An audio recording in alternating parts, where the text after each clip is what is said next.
There are fewer than 30 men in the world qualified to drive Formula One. A mere half dozen, perhaps, to win. At this moment, I'm inclined to think you're not one of them.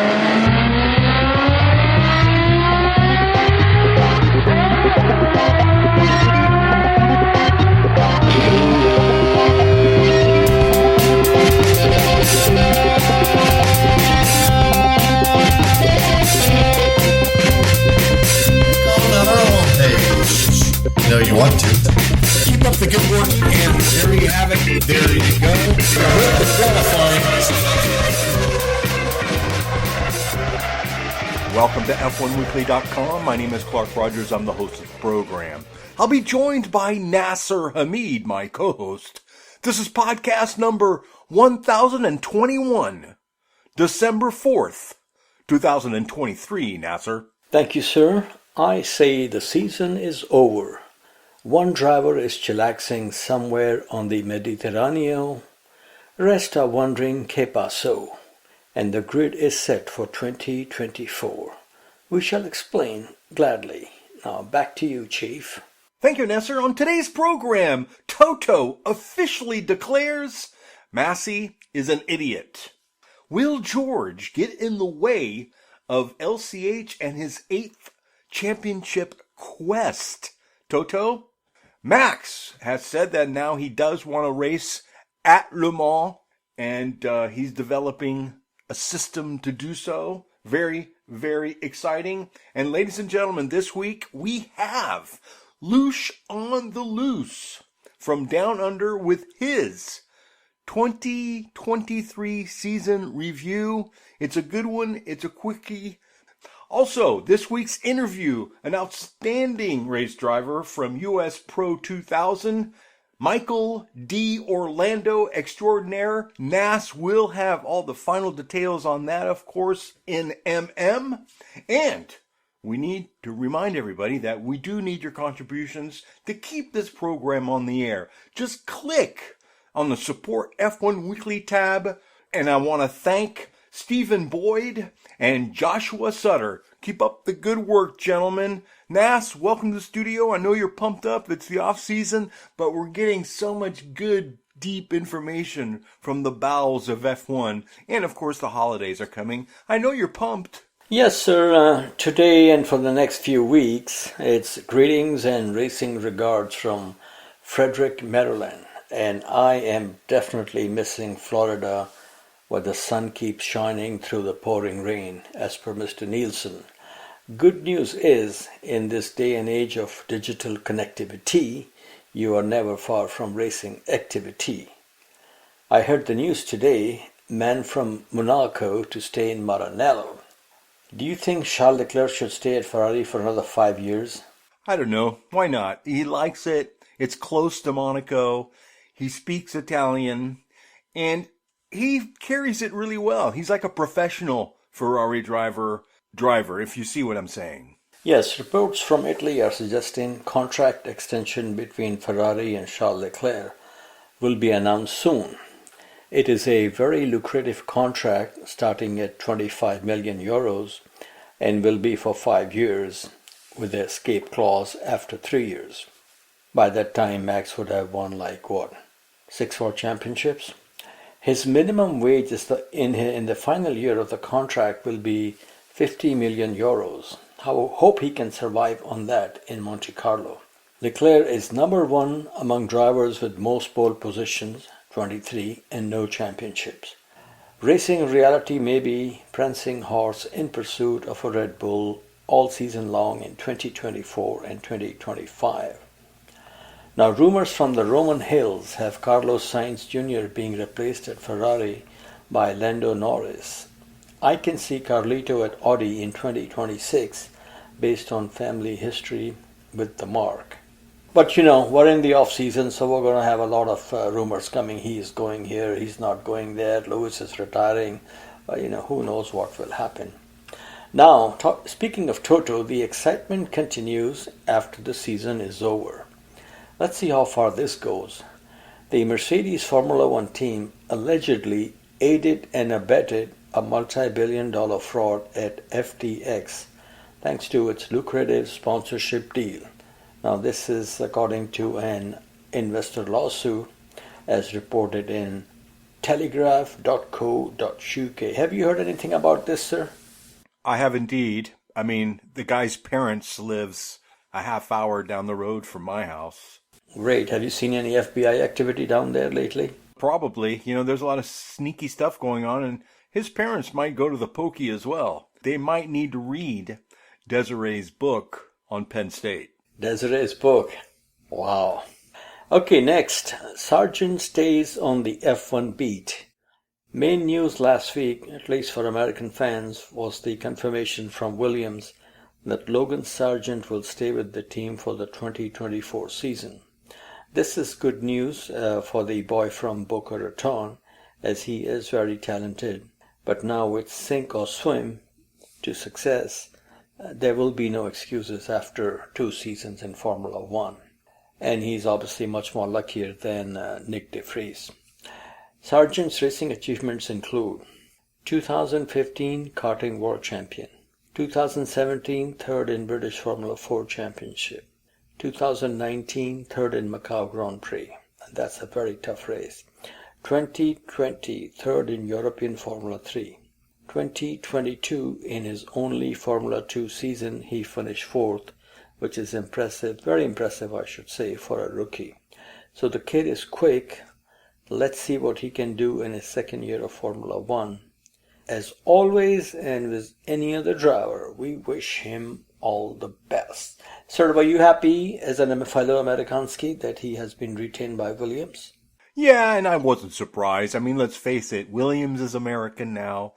They like to have the American. He will improve, hopefully, and he's made some progress. He got that single point. And they're willing to leave those millions of dollars on the table, hoping to recoup at the other side. Yeah, and there's not much real talent available right now. I mean, this guy, Felipe Drugovich, who was the first Brazilian to win a Formula 2 championship, it took him 3 years. And what I've seen, and best thing to do is give the man a chance and see what he or she can do. But what I've seen, drivers who are taking 2 or 3 years or more to win Formula 2, they really don't work out in Formula 1. But let's see what Logan can do. That's very, very true. Very true. And there's a lot of encouraging in the background for Max and Kelly Piquet to maybe, you know what I'm saying, have a child. Could you imagine a Verstappen and a Piquet? It could be the craziest, most winningest driver in the world in the future. Yeah, he's going to crash into the wall and still win the race. Exactly. Yes, we need to move on. The grid is set for the 2024 season, but the writing is on the wall, not only for the 2024, but also the 2025 season. LCH baffled by the pace of Red Bull, a car according to him they have not touched since August. Why would they touch it when one of their drivers keep winning every race? Bad news travel faster than Max. Now Toto Wolff has come out and said beating Red Bull in 2024 and 25 is against the odds. For me, it's a no-brainer that Max will have 5 straight championships like Schumi and 70-plus Grand Prix wins by the end of the 2025 season. Since there is no chance of seeing Alonso or LCH as Max's teammate, Sergio Perez or whoever is in the second car will be subjected to the usual season-long Rock Me Amadeus. Mr. Rogers, I know in peaceful dreams you see all roads lead to Nando. Can he stop the Max factor like he did the German factor, aka Michael Schumacher? Well, to be honest with you, I think this all comes down to what they call driving style. There's a great article on F1.com from Albon describing what Max needs and what he does, and it's a very unique style, to say the least. But that's what it's about, style. If you're not the way Max is, it's sort of like being wired a certain way. So Max is going to be hard to beat anyway. So I don't know. It's very exciting reading all this stuff, getting the background buzz Fernando, I think, has a good chance because he has an interesting style and the way he likes the front end of the car set up. So it could be fascinating. Yes, sir. Next, party is over for Alfa Romeo. The team that took Nino Farina to the first World Championship will not be seen on the grid next season. Their sponsorship and branding on Sauber was in jeopardy as soon as the Audi takeover was announced, even though it will not be effective till 2026. Alfa Romeo were reported to be in negotiation with Haas F1. The team is now sponsored by MoneyGram. I guess the rate card has gone up for Haas, and Alfa Romeo was unable to reach an agreement with them. Now keep in mind, Haas is powered by Ferrari engine, so there was some hope here. Hate to say this, but this arrangement with Haas would have been a good tie-up and a true representation of Mark's reputation, and that is Alfa Romeo. As Mr. Murray Walker would say in total excitement, "It's incredible! We have an Alfa Romeo on the side of the road while the race is still on."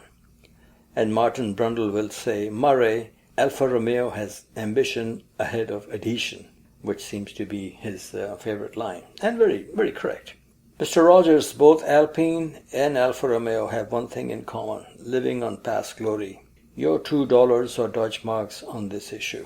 Yes, history, how long you've been around. I mean, and the love of Alfa Romeo. It's always nice to see them on the grid because they were there at the beginning, at least for the first 2 years, and then yanked. But hey, at least Renault, their past glory isn't that far away. What are we talking, 2006? 2005, 2006, and let's not forget, as an engine builder, 1992, 93, 95, 96, 97, 2010, 11, 12, 13, Renault has got a big machismo past that a lot of people are forgetting.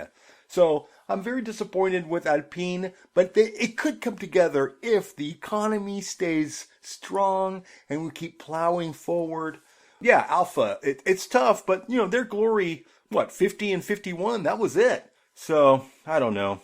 And they're part of Ferrari, so they could come back. You never know. And now, ladies and gentlemen, boys and girls, we present Motorsports Mantra, brought to you by Frito-Lay. The story today is the Machismo Menudo, a look at why Alonso is in muddy waters and become Hoochie Coochie Man of motor racing. Another season has gone by, and the man who shot down the Red Baron is still looking for his first win since 2013 and his third championship since 2006. In between, his teammate from the 2007 season has gone on to win 7 championships and 103 Grand Prix. Another driver who was only 8 years old when Alonso won his first championship has more championships and far more race wins than the hombre from Oviedo. I was thinking the other day, if there was an NFL player with the talent of Alonso, unless he did an OJ, there was no way a top team would not pick him up. Alonso in his 40s is hardly bothered by his current teammate who was European Formula 3 champion and is only 26 years old and in Formula 1 since he was 18. But you love me, Daddy. Exciting, isn't it? That we still have Fernando and he's back in 2024 to celebrate. It just makes him stronger because of what people conceive or come up with in their silly minds. But I'm telling you, it's very impressive. We're watching it. I mean, the way he keeps Hamilton at bay. Brazil was so exciting. He still has the machismo mojo, and that's the only thing that counts. I mean, we've been ripped off as fans because people are dumb, but that's just the way it is. And that's very Formula One-ish, very political, very mean, and mean-spirited. But I'm happy that the old goats are still hanging in there. They'll be there next year. It can only mean good things for moi and the entire Formula One community.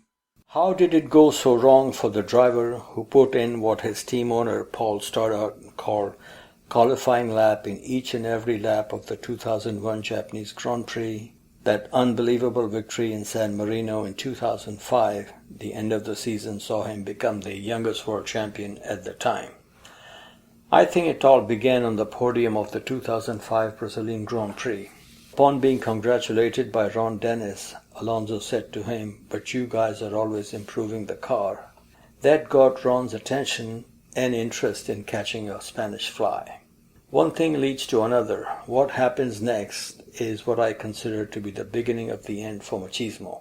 From his junior career, he was supported and managed by Flavio Briatore, a supersized barracuda in the piranha pool of Formula One. Only Fernando knows why he would cut a deal with a shrewd operator like Ron Dennis behind Briatore's back. Jacoby and Myers will say business runs on paper. Who knows what the truth is, but as soon as Alonso's cage was rattled by his rookie teammate at McLaren in 2007, he reminded Ron, maybe the correct word is demanded, that he is numero uno. Ron's response was, "There is no such clause in your contract." Then came the infamous countdown by the physio at Hungaroring, and Alonso marching into Ron's office, threatening to inform Max Mosley of his immense texting skills with Pedro de la Rosa. At the end of the season, both McLaren drivers handed the championship to Ferrari's Kimi Raikkonen, and Alonso left the Woking building. Loose lips sink ships. Alonso's Spanish Armada made some waves. During his Ferrari days, he was asked, "What would you like for your birthday?" and his response was, "Somebody else's car." And of course that did not go down too well with Signor Luca di Montezemolo. Expect the unexpected. Ron and McLaren were hoping to return to winning ways with Honda in 2014. Honda demanded a top-line driver and was willing to pay for his services. The only top-line driver available was Fernando. That photo of Ron Dennis and Fernando Alonso in each other's arms and smiling is a sight to behold. It is as impressive as the photo of Elvis shaking hands with President Nixon in the White House.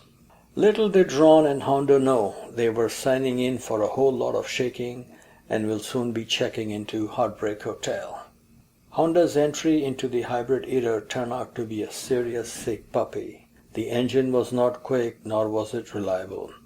Personally, I could not even believe Honda would bring such a DOA power plant to the top echelon of motor racing.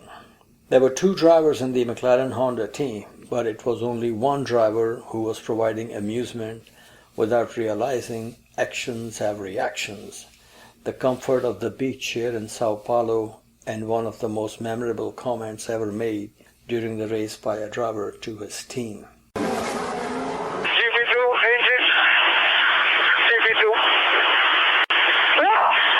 Adding insult to injury, it was done at Suzuka, a track owned by Honda. Since then, Alonso has been all over. Indy cars, Le Mans, Dakar, back to Renault Group for the third time, now showing his machismo-ness at Aston Martin, scoring 206 points in the 2023 season to finish fourth in the championship against 74 points for his teammate Lance Stroll, who finished 10th in the championship. The question is, who has suffered the most? The answer is, like you said earlier, the fans. One can only imagine how many championships Alonso would have won if Toto Wolff had replaced Michael Schumacher with the man who put an end to his championship run and not signed the other guy. Then there was the meeting in the backseat of an Alfa Romeo in the parking lot of Spa with Christian Horner. That did not lead to a contract, as Christian Horner was afraid of what he called chaos that would come with Alonso. And here we are today, one of the greatest racing talents of all time, but none of the top teams will give him time of the day. That was Motorsports Mantra of the Week. Nas, outstanding! Damn!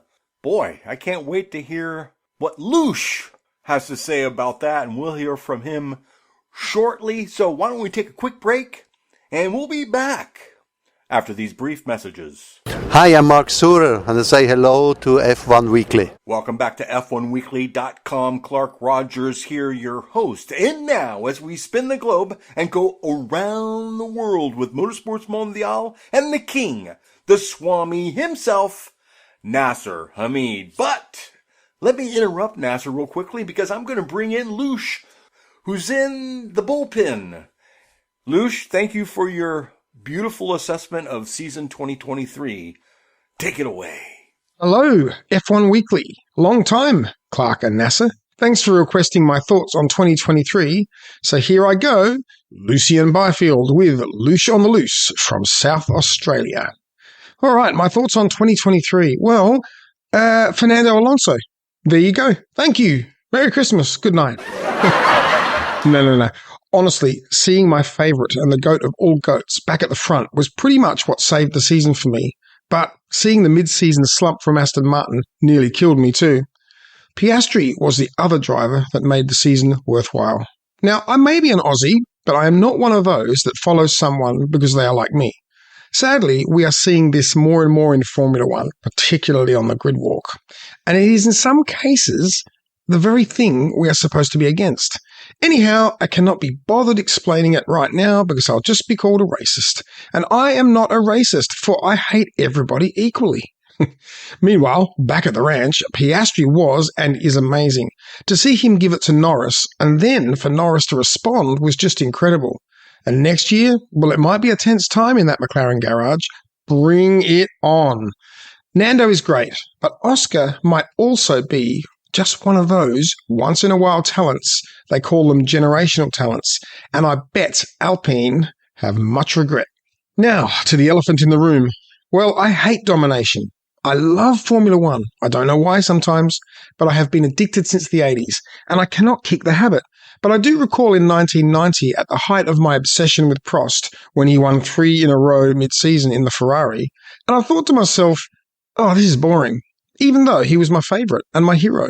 I regretted it pretty quickly, for Honda gave Senna an upgrade, and after Silverstone 90, Senna owned most of the rest of the season, but for a 2-race Ferrari resurgence when Mansell nearly put Prost in the wall at the start in Portugal. Oh, Portugal, the wall, Prost. 88? Senna? Didn't he do the same thing to him? The problem with Formula One, that has always been, is that it is never a level playing field, and it never will be. So statistics are useless, and the GOAT thing based on results is just complete rubbish. To see who really is a GOAT, you need to see them in good and bad cars, in competitive and uncompetitive situations, racing at the front and in the mid-pack and at the rear.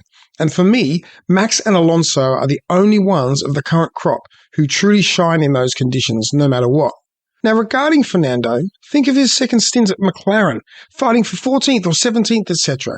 He still gave it his all. His Minardi debut season too, taking a last-place car into the mid to low teens, and his ability to see off his teammates in general. Anyway, back to Formula One overall. Well, we're in the Max era now, and while I rate him massively, for he has proved it many times in the seasons where he didn't have a mega car. He was winning then, only occasionally, but that was proof that he is a top-draw talent. Now he is racking up stats based on car superiority, and with a teammate not allowed to shine. For when Perez did, he soon had his wings clipped. Oh, Red Bull gives you wings. They only give wings to their favourite driver. See, Vettel. Anyway, Webber, Barrichello, DC, Perez, Ricciardo, and so many more know the power of the team rather than the teammate being a bigger factor in performance. You cannot overcome team bias, no matter how talented you are. I think Perez is mega, but if you analyse the last 2 years, both times he has started the season well, been competitive, challenged Max, then Helmut, Jos and Horner all started talking crap in the press, and suddenly Perez is nowhere. I do really believe that Sergio is top draw. What we have seen this year, more than anything, is the psychological angle of pressure, not a loss of talent. But this is the Red Bull way. And it's the Mercedes way, even though Toto will try and tell you differently. You just got to remember about the way he treated Bottas with his absolute promise, emphatically, in Russia that he would not invoke team orders. Anyway, now he's saying, oh, justice for Lewis, I'm going to make sure he gets the 8th title. Well, that means Russell ain't going to be doing much winning in that team because the team want Lewis to win. All that aside, to win 19 Grand Prix, come second in 2 others and have 1 average finish in the other is just remarkable. When you think of all the things that can and do go wrong, grid penalties, tangles on track, reliability, weather, and on and on and on. But none of it got to Max. He is just mega, the real deal. And he has the dodgy personality to go with it. Although, as I've said before, he doesn't pretend to be a nice guy, and I actually respect him for that, but I do not like him. Now, all prolific winners get arrogant when they find a place in the sport where they can get away with anything. And this is what we are seeing now with Max. Senna had a brief patch in history like this, Shuey an even larger one, Hamilton an even bigger one again, and now Max has it. We call it the purple patch. One thing that must be recognised regarding Red Bull and Max, this is the first season that Max has actually had a season-long dominant car. That's a fact. I'm not a fanboy, it's just true. Up until 2021, he had never had a car able to win lots of races. And the second he had a car up there with the Mega Merc in 21, he won the season. Oh, yes, the final race. Oh, Michael Massey, blah, blah, blah. But the thing is, Ferrari owned half of last year too. Hamilton, Senna and Shuey, they all had multiple seasons in the best car by far, and with teammates mostly in tow. So Max and his achievements shine far greater, and worryingly, they might continue for years. Don't tell Hamilton! So, 2023, on paper, a boring and predictable season, but somehow I enjoyed it. I just don't know how. I won my Formula LOOSH competition for the first time in 11 tries. That helped. We have players from all over the world, and so, yeah, I'm a world champ now. Yes, I'm going to milk it. But anyway, this year had so much. Nando, Lando, Piastri, flashes from Ocon, the crazy one, and Gasly too. And what about Albon? Ooh, he's exciting. Now, Logan's just been re-signed, and I'm actually glad. I rate him highly. And I think the gravel traps and the walls rate him highly too. Another mega driver, though, was Lawson. He excites me so much. He needs to be in Formula One. How he doesn't have a drive is criminal. And all because of the big mouth and set of teeth that is a washed-up Ricciardo. I don't know who Danny Boy is sleeping with, but he has clout for some reason, and I just do not understand Red Bull management at all. Red Bull are so intolerant in general, with a list of the slain long enough to write a book. But for some reason, they screw over Perez, then keep him, and then they take a fading Ricciardo over somebody like Lawson. Oh, and they keep Tsunoda. The mind boggles. But we know why Tsunoda is there. Anyway, God is real, God is good, for Hamilton didn't win a race for 2 years running. And finally, people are waking up to the fact that while he is a mega beast of a driver, his stats were more about the car than him.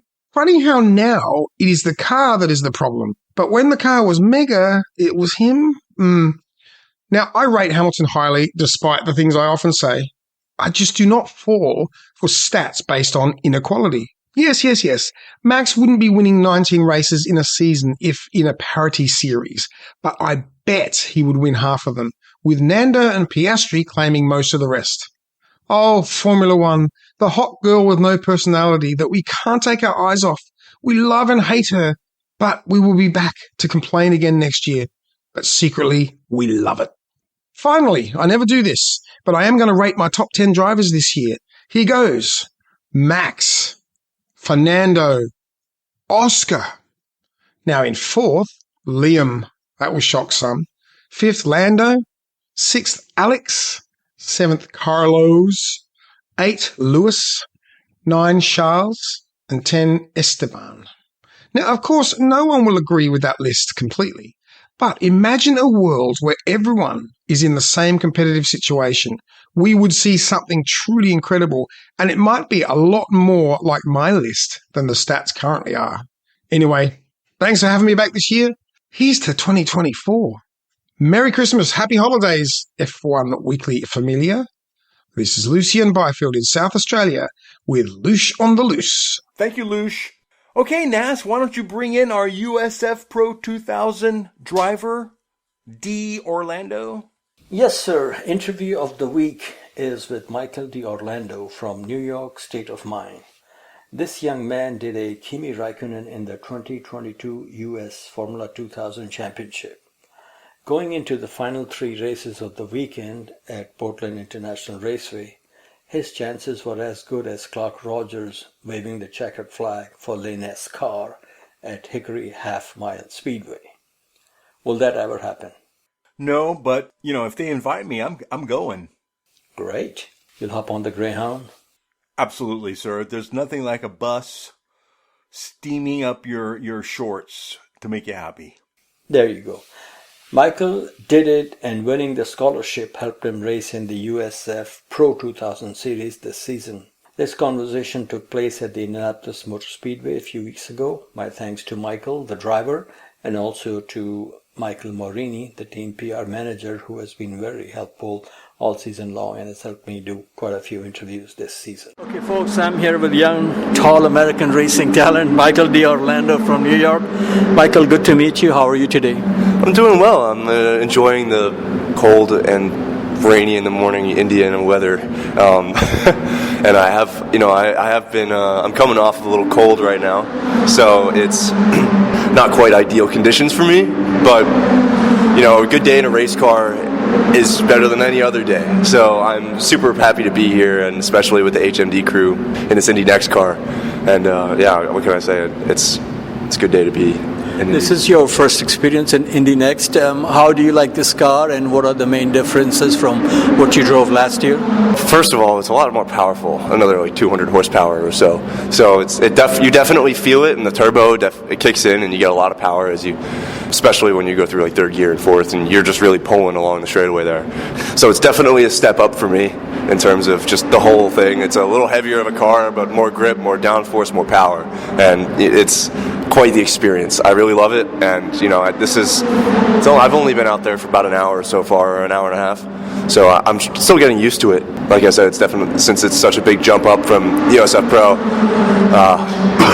just trying to enjoy it while I can, take in everything that I'm told and I feel. I'm trying to be, a sponge of knowledge today, and that's all you can do in this kind of situation, especially, just finishing up the season, and, we still have another 5 months to go before the season starts up again in 2024. Just trying to, take it slow. Okay, Portland 2022. You did what Kimi Räikkönen did in Sao Paulo 2007. Seriously speaking, did you really think you would win the championship in the final round? I think I was confident going into that season that I was a championship contender, if not, very capable of winning that season. And then, as 2021 was for me, I finished second in that championship, only to Kiko Porto.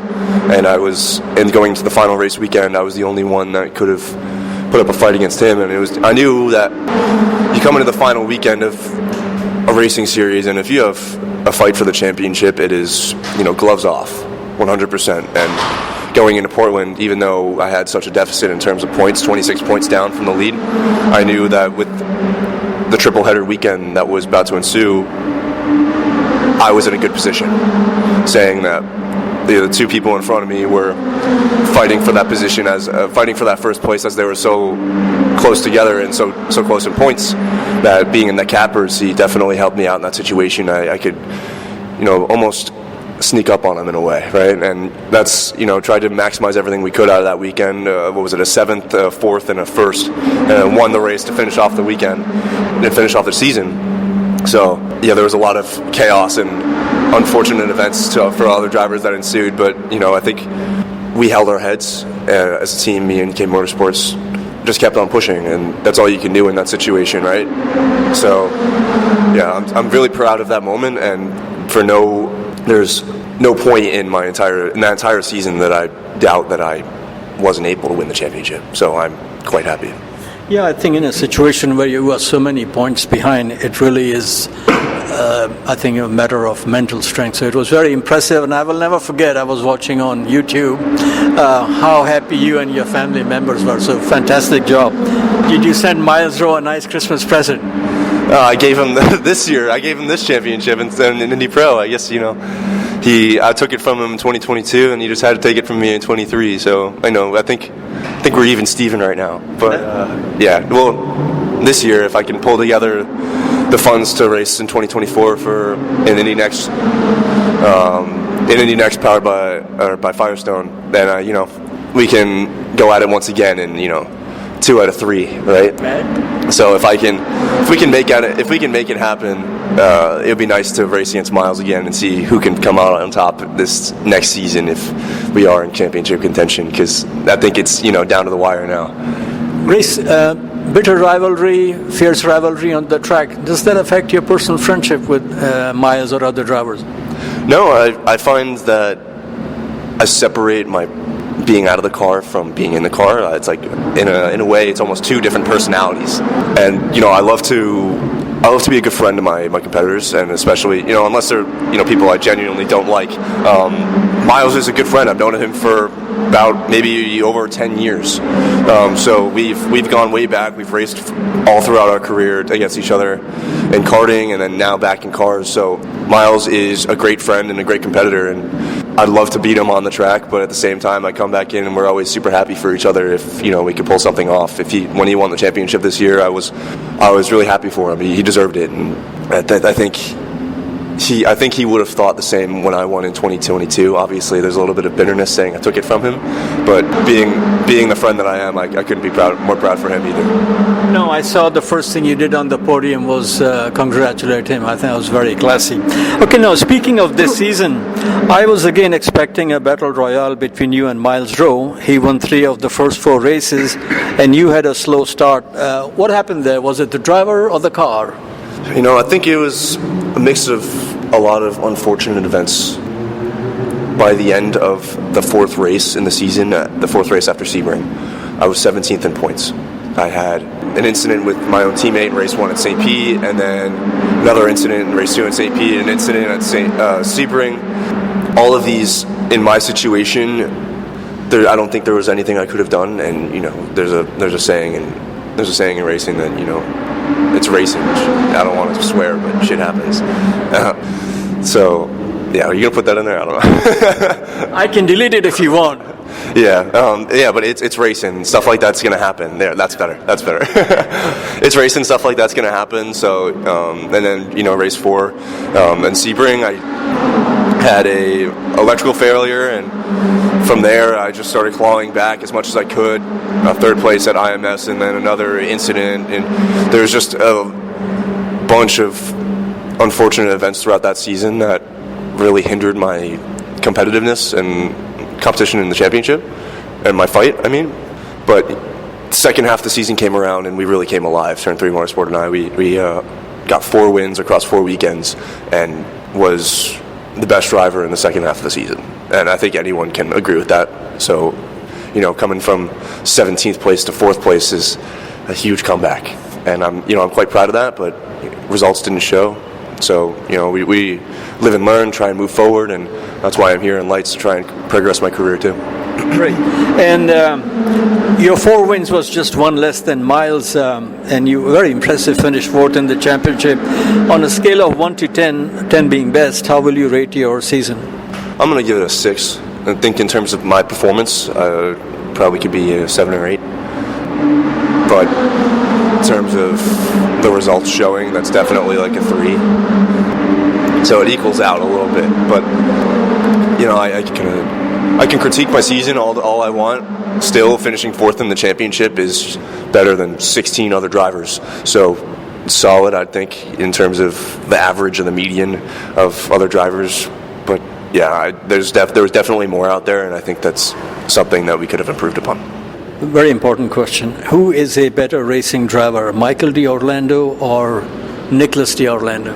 Depends who you ask. Well, I'm asking Michael. Then I'm the better driver, but it's not a competition really. We don't want to race each other, because if we race each other, we're taking away from each other's glory in a sense. If I get a win, then that means Nick cannot win if we race each other. So we try to either be teammates or not a competitor at all, and that's the best for both of us. As in, if we both get to IndyCar, then gloves off. We could definitely go for it. But as we progress our careers, we don't want to compete with each other, as we know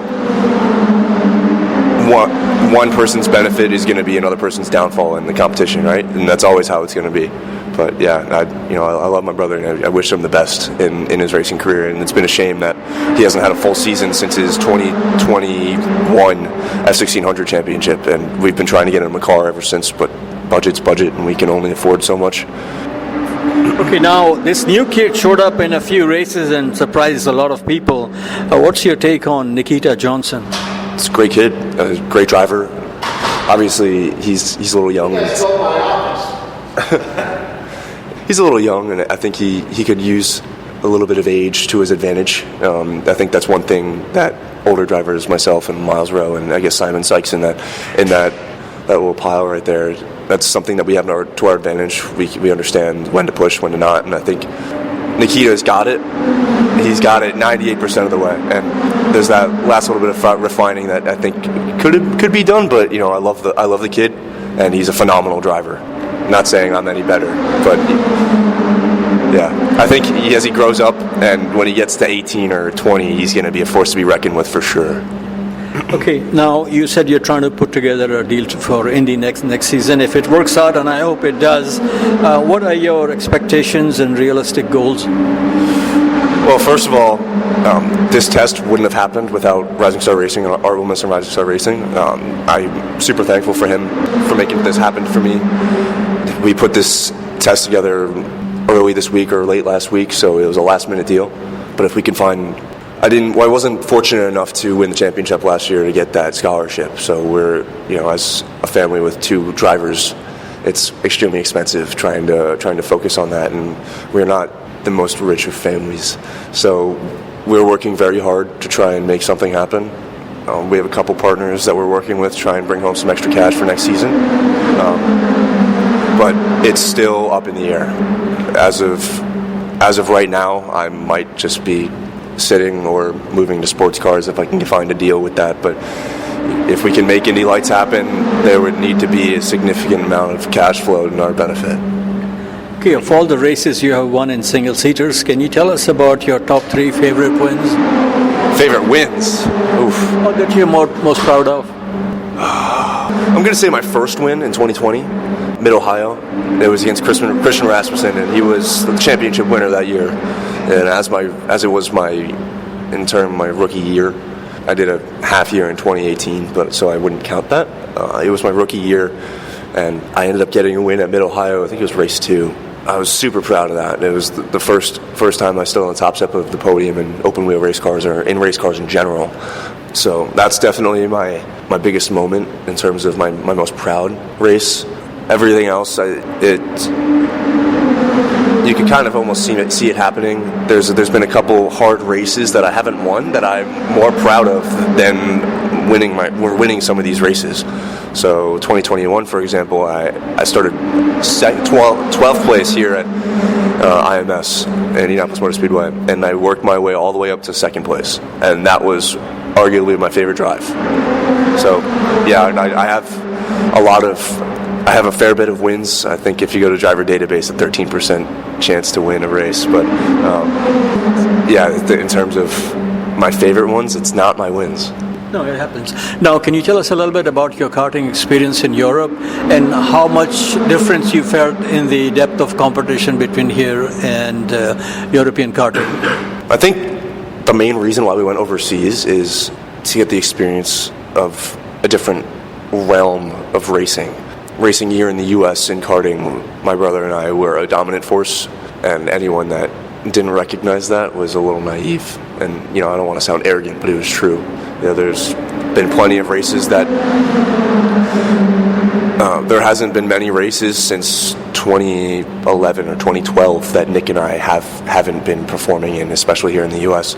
So going overseas and racing for Bureau Art Factory Team, and I was actually teammates with Kyle Collette, one of my teammates here today. It was an eye-opening experience. It was a completely different environment, very professional, but very competitive. There was no sense of, I think the one reason why I loved racing karting here in the U.S., and maybe it was because I was at a young age, I had that sense of family amongst my competitors and my friends. I didn't get that so much overseas, and it really showed a different side to the motorsports realm and how much I had to put on my game face and really work for what I get.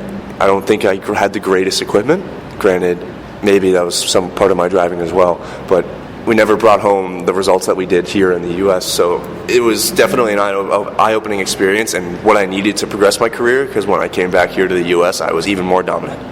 And it prepared me for open wheel racing. Racing with the Cape Brothers for 3 years in USF 2000 was very reminiscent of my karting days overseas and how competitive they are and how competitive everything here in open wheel and the USFPRO Championships and Indy Next is. Partially why I was so ready for it is because of my experience overseas. I just noticed on your shirt, next to your name, you have the American flag and the Canadian flag. What's the story here? My mom's Canadian. She grew up in Sarnia, Ontario.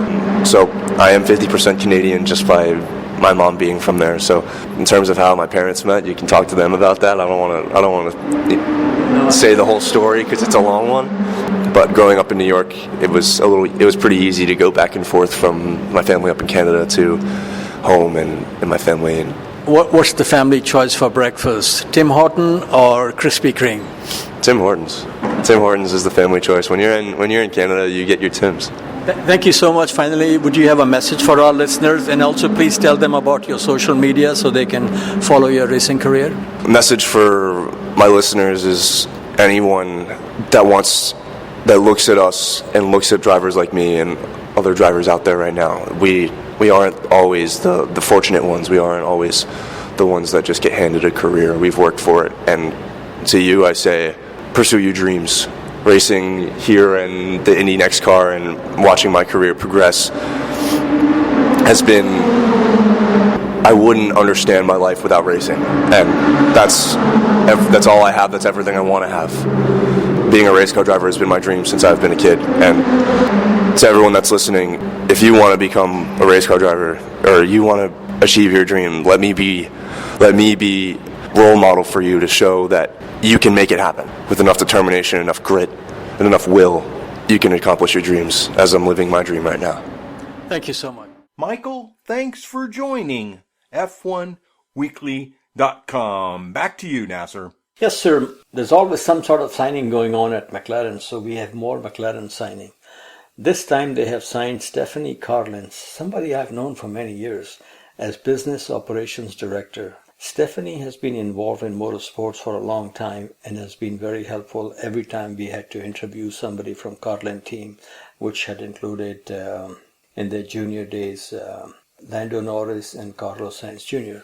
And the team, Carlin team, was started out by her husband, Trevor Carlin, and I know it was one time sold to Max Chilton's dad. Now it's sold to this guy from New Zealand who owns Rodin Cars. So now the team is known as Rodin Carlin. So our congratulations to Stephanie, and hopefully we'll meet her and talk to her and do an interview with her as the commercial director of McLaren. Pretty big job.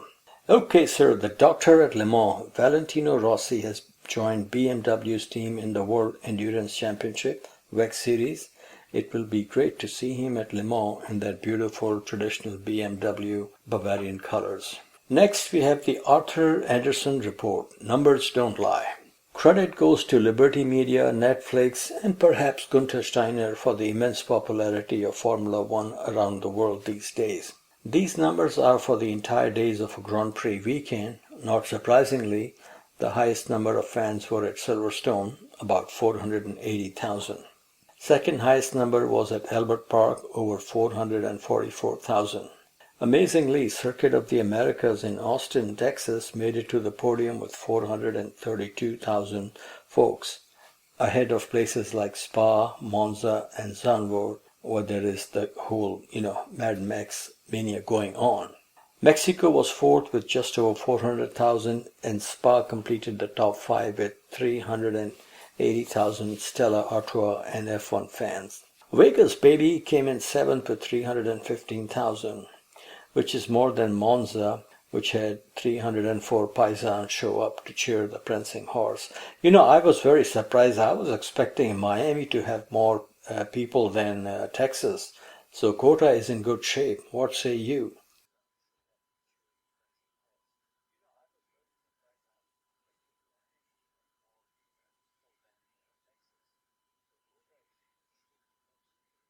No, very exciting. And I mean, really, the attendance is excellent.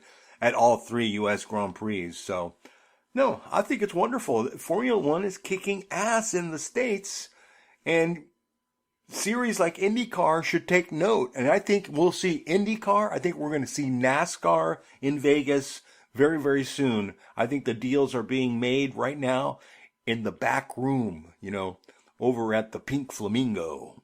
Now we come to the funny 500. Last week, Racer magazine had a story with a question, who should be replacing IndyCar CEO Mark Miles? Some of the names suggested included Zach Brown and Jay Penske. And Jay Penske is, of course, Roger's son, who runs a team in Formula E. I think this is the last person Roger Penske will put in charge of Penske Entertainment. This one letter was hilarious. The man wrote, "Hear me out on this one, but I think with his years of experience and knowledge, the ability to look back on his success and failures, and his passion for IndyCar, Tony G would be a great leader. We would be getting a 60-some-year-old man with experience instead of the 30-year-old man who was unexpectedly put in charge after his grandfather passed away. I don't expect many to agree with me, but one decision 30 years ago should not define a person. Bring back the Buick." This was hilarious. What say you? It's pretty funny stuff. At least somebody's thinking about Tony. Yes, remember we did an interview with Tony George, and he was very nice to me at Sears Point some years ago. Maybe we should do that as from the deep bowels of the archive, as you say. That's a really good idea. I might just put it on right now, Nasser. Okay, I'm here with Tony George, bossman of IndyCar Racing. Tony, after the reunification, what are the main short-term and long-term goals, please? Well, right now we're just trying to assimilate, two racing organizations into one, and it's gone fairly well so far this year. Right now we've got a lot of opportunity, I think, to build on the momentum that we've created by unification in 2008. We've got our schedule announced and committed for 2009, and we're looking forward to the exciting things that we see coming down the road. We've got some new broadcast partners, some continuity with ABC staying involved in IndyCar. We've got a lot of interest from new car owners, and hopefully to go along with that we'll have some renewed sponsorship interests that will allow us to really keep this all moving forward. One event that is missing from your schedule is the Australian race. Any chance it might come back, Surfers Paradise, which was so popular with everybody? Well, we're certainly working with the folks in Surfers to try and make sure that event comes off well this October and can be made to be part of the IndyCar series going forward. It's something that is not done yet, and it's not been announced as part of our 09 schedule. Beyond that, I really can't comment much on it until we see how some of the discussions that have been taking place play out. I know there's a lot of work to do, like you mentioned. Regarding the engine package, would you prefer to have a turbo engine or a normally aspirated? I don't know that it matters to me. I'm open to whatever direction the league thinks is the best direction to go because of manufacturer interest. I think there's a 50-50 or better chance that we'll be looking at turbos. But again, to me, I don't think it really matters. I think we need to have a solid engine package that we can, build around for the next 3 to 5 years, and I think it needs to, accomplish all of our objectives. And I think that's horsepower, tunability, and I think having a pleasant sounding engine is important, and how you arrive at that, I'll leave to the experts to figure out. Recently you had a meeting of auto manufacturers. How soon can we see more than Honda as an engine supplier? I don't have an answer to that. We're going to have more meetings here in the next 30 days. We'll see where those meetings take us, and I think it would be 2011 most likely. I think Honda's on board through 2010. I think there's a good possibility you'll see more than Honda involved in the series starting in 2011. I came to every Formula One race at your track. When can we see Formula One back? I don't know. I think it's too late for 2009. It was my hope that it would be in 2009, but right now I think we shift the focus to 2010, and hopefully that will become reality for all those like myself who've enjoyed having it at Indianapolis and want to see it come back. The track has seen great Indy 500. Which one was your favorite? They're all my favorite. I mean, every year I get excited at the start of the race, and it's one of the true great sporting events in the world. And each one holds something different, and to me they're all special. I must thank you and your staff, because I have been there for the 500 also. It's a very fan-friendly place, and I hope you guys keep it that way. One more question for you, please. You also raced, and I remember you from your racing days. What was the highlight of your racing career? I didn't really have any highlights. You said that, not me. I just enjoyed it. I wish I would have started younger and been able to do it longer, but such is not the case. Finally, how about a message for listeners of F1 Weekly, please? I hope everyone enjoys listening to F1 Weekly, and it's nice talking to you. Thank you. Our shout-outs last week, let's get through them now. The podcasters at F1Weekly.com. There you go. Now we come to famous last words. Oh, this is another beauty. This is a Polish pierogi, which is a doozy prepared by Robert Kubica. He was asked about his opinion on Formula E, and he responded, and I quote, "Formula E is like making love with an inflatable doll," end quote. So no Brembo, just bimbo. Sir, before we go into musical Mondial, would you have anything to say about today's podcast, tomorrow, the next season, Kelly Piquet, Danica Patrick? Well, I've already done my Kelly Piquet. You have to congratulate Danica Patrick for having a great contributing season with Formula One on the television. Always looked really good. I love Danica. So, on that note, it's been a great season. I've loved it. And it's going to be like this next year. So, I mean, I don't know what people are thinking. But, once we get into 2024, we'll be reflecting on the decade that's passed. And of course, that would bring us to like 2014. 2014 had some hilarious moments. I mean, think about it. Spa, Nico Rosberg, LCH, second lap. I mean, there was a lot of fun in 2014. So the reflection on 2014 will be fun. We might be doing that on this podcast. But other than that, hey, I'm taking a break. I've been doing my shopping, buying calendars for all my friends. So there you go, Nas. Yes, sir. So now we come to musical Mondial. Today we feature a moment in motorsports history. Sir, the diehard fans, also known as junkies of Formula One like you and I, we can never forget the Mika Hakkinen pass on Michael Schumacher at Spa. It's one for the ages. And just like Diego Maradona had this hand of God in a goal, there is a thing called Lap of the Gods, which was the opening lap of the 1993 European Grand Prix at Donington in heavy rain. So I thought we should play that as musical Mondial today. It was a race that I was watching with my two buddies, and we just kept looking at each other when some guy who dropped to fifth. Every corner he was gaining a place, and before the lap was over, he had taken the lead. So I hope folks enjoy this opening lap of the 1993 European Grand Prix at Donington, and we will leave it to Murray Walker and James Hunt. Thank you for listening. Bye-bye. Gracias. When you see the red, it will be from 4 to 7 seconds before the green, and the start of the 76th lap. European Grand Prix. Prost gets away well, so does Hill, so does Schumacher.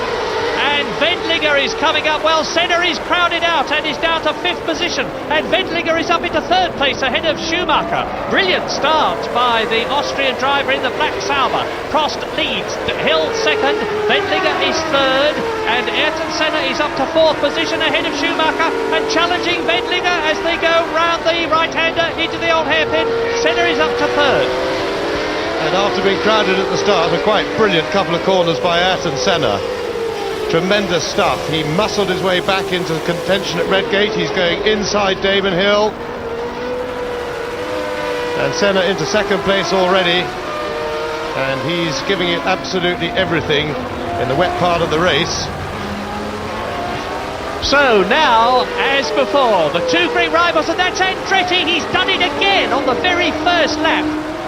Andretti is out as he was in Brazil, as he almost was in South Africa. 3 Grand Prix and he has only done 3 full laps, and so out is Wendlinger. So 2 retirements already, Michael Andretti and Carl Wendlinger, and Senna goes through into the lead. He's passed Alain Prost, so the McLaren leads, Prost second, Hill is third, a tremendous gap between the third and fourth cars. Yes, and that must be caused by the Andretti and Wendlinger incident. We would assume that they may have had a coming together. We'll try and find out. Senna going away, but I expect that Damon Hill will be looking for a way past his team leader Alain Prost, who doesn't like the wet and won't be in a hurry.